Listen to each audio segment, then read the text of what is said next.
안녕하세요. 영쌤 홍쌤의 영쌤 홍쌤입니다. 답은 뻔히 정해져 있는데 이걸 몰라 고생하는 아이들이 있더라고요. 오늘은 여기에 대해서 이야기해 보겠습니다. 되게 고민 많이 되실 거예요. 애는 공부를 하고 싶어 해요. 나 이제 공부 욕심 있어. 나 열심히 공부해볼 거야. 했는데 이것 때문에 나는 그냥 머리가 나쁜가? 이런 생각이 들기도 하는 게 딱 요 과목 때문이죠. 바로 국어의 고전문학인 경우를 제가 정말 많이 봤거든요. 고전문학이 좀 더 쉬울 수도 있지 않나요? 왜 고전문학 때문에 고민을 해요? 이런 말씀 들으면 그 아이들은 더 좌절 진짜 힘들어해요. 왜냐하면 일단 한자어가 되게 많이 아, 그거 등장을 합니다. 어렵죠. 읽어도 이해가 안 가니까 한국어처럼 생겼지만 한국어가 아닌 거니까. 그렇죠. 분명히 한국 작품인데 내가 읽어보니까 이거 프랑스어인가? 제2외국어랑 네, 다를 네. 수가 없죠. 그런데 이걸 어떻게 집중해서 공부를 하겠어요? 물론 문제집 보면 옆에 해설이 다 나와 있기는 해요. 근데 그거 아시잖아요. 일단 영단어를 모르는 게 수두룩한데 아이한테 매일 독해해라 그죠, 어렵죠. 이렇게 되면 단어가 이런 뜻이구나 이러면서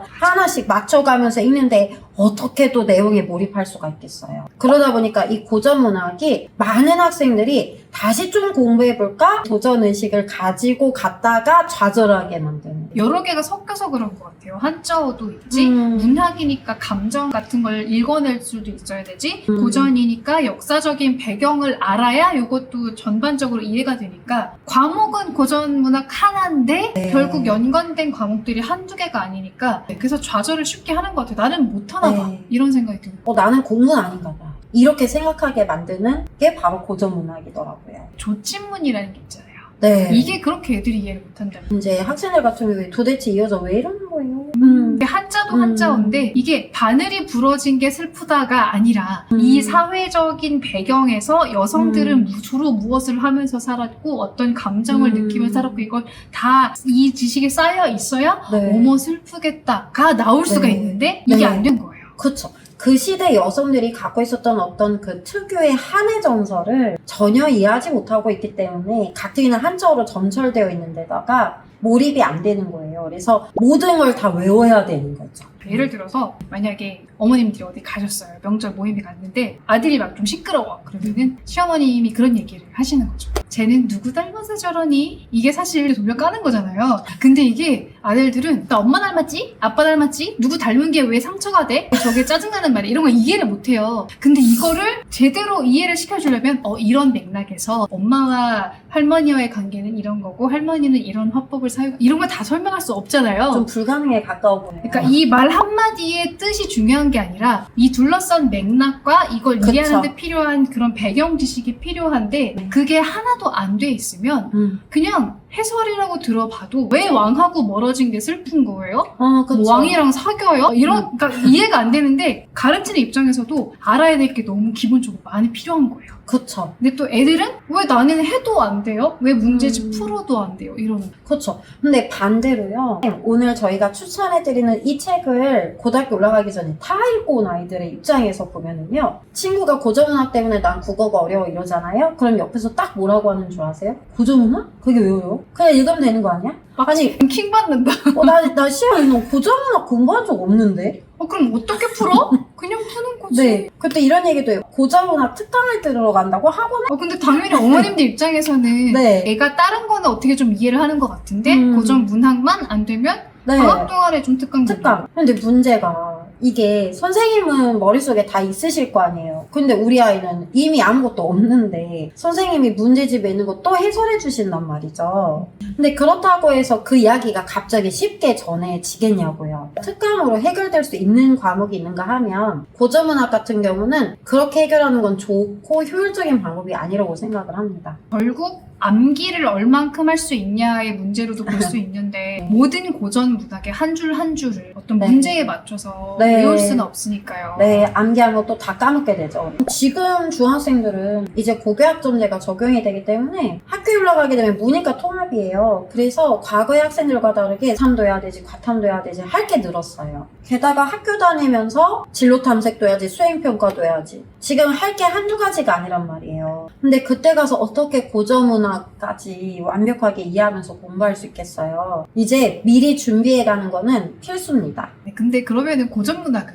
대체 뭘 어떻게 준비를 시켜야 돼요? 아까 그 아이들 그걸 왜 공부해? 난 읽기만 해도 돼. 이렇게 딱 누가 대답한다. 그럼 저희가 다 물어봤어요. 붙잡고. 너는 고전문학을 어떻게 공부했니? 이렇게 물어봤더니 바로 이 시리즈를 고등학교 올라가기 전에 선생님 저는 전권을 다 읽었어요. 그래서 고등학교 올라가서 공부 따로 안 했는데요. 이렇게 아, 자랑스러운 표정. 네네. 이게 어차피 교과서에는 또 길게 다 안 나온단 말이에요. 네. 부분 잘라서 나오는데 요것만 공부하는 게 아니라 한 권에 다 책이잖아요. 무슨 홍길동전 이런 홍길동의 이야기잖아요. 네. 이거를 읽어본 아이들은 네. 어떤 부분이 문제로 출제가 되어도 읽어본 얘기 중에 한 부분인 거죠. 네.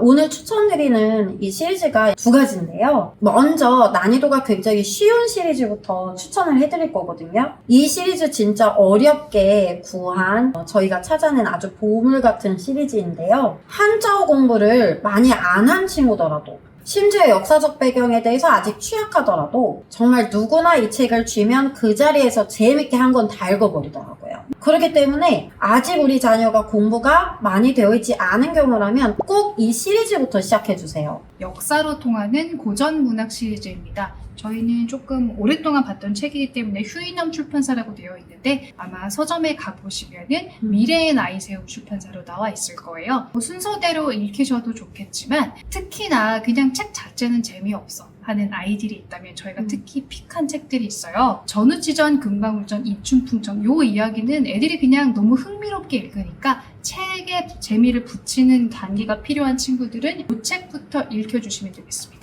이 시리즈가 한자어를 잘 모르더라도 워낙 아이들의 눈높이에 맞게 난이도가 쉽게 재편되어 있기 때문에요. 재밌게 몰입해서 읽으실 수 있을 겁니다. 특정 시대적 배경에 대한 설명이 따로 부록처럼 다 친절하게 설명이 되어 있어요. 그렇기 때문에 아이들이 고등학교 진학하기 전에 역사적인 배경에 대한 지식이 차곡차곡 쌓이기 때문에 국어뿐 아니라 사회 공부할 때도 도움을 많이 받겠습니다. 두 번째 시리즈도 20권이 넘는 시리즈예요. 좀 오래된 책, 중고서적이나 도서관에 가시면 나라말 출판사로 나와 있을 거고요. 최근에 구매하신 책들은 휴머니스트 출판사로 보실 수가 있을 겁니다. 이 책은 아까 소개해드렸던 책과는 다르게 고등학교 올라가서 교과서로 보는 어떤 그 원문에 가까운 그런 시리즈라고 생각해 주시면 되겠습니다. 그렇기 때문에 쉽게 편집되어 있는 시리즈를 모두 다 읽은 학생이 그 다음 순차로 읽으면 좋은 책이겠죠. 시험 범위에 있는 작품이 있으면 일단 전문을 읽는 것부터 하고 네. 시험 준비를 들어가면 좋을 것 같습니다. 이번 시험 공부할 때 내가 도움을 받았어 라고 체험을 하게 될 거고 그러게 되면 방학 동안에는 이제 다른 책들까지도 찾아 읽겠죠. 엄마가 시키지 않아도. 근데 이런 도서 소개 페이지 보시면은 초등학교 고학년부터 읽을 수 있다라고 써 있어서 우리 애는 막 유치하다고 생각하는 거 아니야? 라고 생각을 하실 수도 있어요. 그런데 일단 아이가 읽을 만한 문해력 수준이 되지 않는다면 무조건 쉬운 거부터 읽히시는 게 필요합니다. 네. 오늘은 고전문학 더 쉽고 재밌게 읽힐 수 있는 책들을 준비했는데요. 책을 읽는 것보다 문제집 푸는 게 더 빨리 공부하는 거 아니야 생각을 하시겠지만 솔직히 1시간도 안 돼서 애들 막 뚝딱 읽거든요. 근데 일단 흐름을 다 아는 아이는 문제 해설을 들어도 단번에 이해를 합니다. 그래서 공부 시간을 줄이는 목적에서도 책들을 재밌게 읽혀주시는 게 선행되는 게 훨씬 더 좋으실 거예요. 맞습니다.